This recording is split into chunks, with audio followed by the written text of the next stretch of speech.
Saudi আরবে এত পরিমাণের মাংস খাওয়া হয় তারপরেও যেন মাংস খেতেই মন চায়। আসসালামু আলাইকুম এভরিওয়ান, তোমাদের মাঝে আজকে নিয়ে আসছি গরুর মাংস দিয়ে নতুন আলুর রেসিপিতে। চলো তোমাদের সাথে শেয়ার করা যায়। প্রথমে আমি এখানে 1 কেজি হাড্ডি সহ মাংস নিয়ে নিয়েছি, দিয়ে দিয়েছি টমেটো, তারপর দিয়ে দিব হচ্ছে পেঁয়াজ কুচি। তারপর আমি সব সময় পেঁয়াজটা একটু বেশি খাই, তার জন্য আমি পেঁয়াজ কুচিটা একটু বেশিই দিই। কারণ পেঁয়াজটা দিলে দেখা যায় যে তরকারিতে একটু ঘন হয়, একটু স্বাদ অন্যরকম লাগে। তারপরে এখানে দিয়ে দিব আমি আদা রসুন বাটা, আদা রসুন বাটাটা একটু বেশি করে দিব, দিয়ে দিব ঝাল ঝাল মরিচের ফাঁকি, মরিচের ফাঁকিটা একটু বেশি করে দিব। তারপর দিয়ে দিব হচ্ছে হলুদের ফাঁকি, হলুদের ফাঁকিটা একটু বেশি দেবো কারণ আলু দিব তো তার জন্য। তারপর এখানে দিয়ে দিব স্বাদ মতো লবণ, তারপর দিয়ে দিব গোটা কয়েকটা মশলা।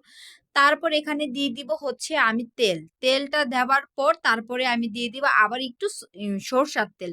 সরষার তেলটা দিলে দেখা যায় ফ্লেভারটা একটু ভালো আসে। এখানে আমি মাংসটা ভালো করে হাতে মাখিয়ে নিব। হাতে মাখানো মাংসর টেস্ট এটা অন্যরকম লাগে বা অন্যরকম স্বাদ লাগে।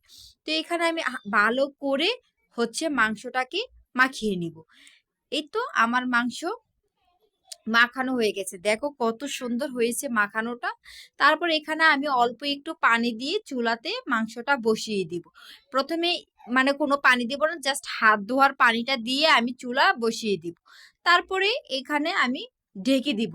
ঢেকে দেওয়ার পরে যখন ঢাকনাটা দেখি হালকা একটু বলক আসতেছে, তো আমি নিচ দিয়ে বারবার এটা হচ্ছে নাড়িয়ে দিচ্ছি যাতে করে নিচ দিয়ে যাতে না লেগে যায়।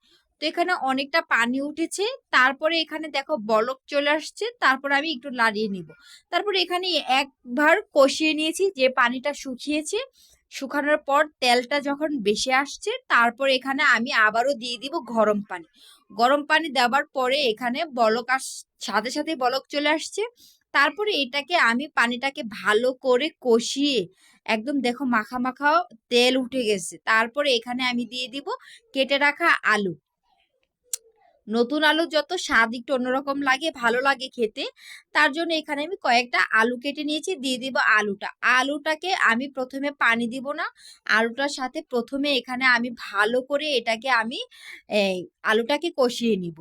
মাংসটার সাথে যখন আলুটা ভালো করে কষানো হবে তখন মাংসর মানে স্বাদটাই একটু অন্যরকম লাগে। দেখো আমি এখানে কোনো পানি ইউজ করি নাই, আমি জাস্ট হচ্ছে মাংসর সাথে আলুটাকে ভালো করে আমি একটু জাল করে নিচ্ছি বা কষিয়ে নিচ্ছি। তারপরে এখানে আমি ভালো করে কষানোর পরে দেখো আলুগুলো কত সুন্দর লাগতেছে। তারপরে এখানে আমি দিয়ে দিব হচ্ছে গরম পানি।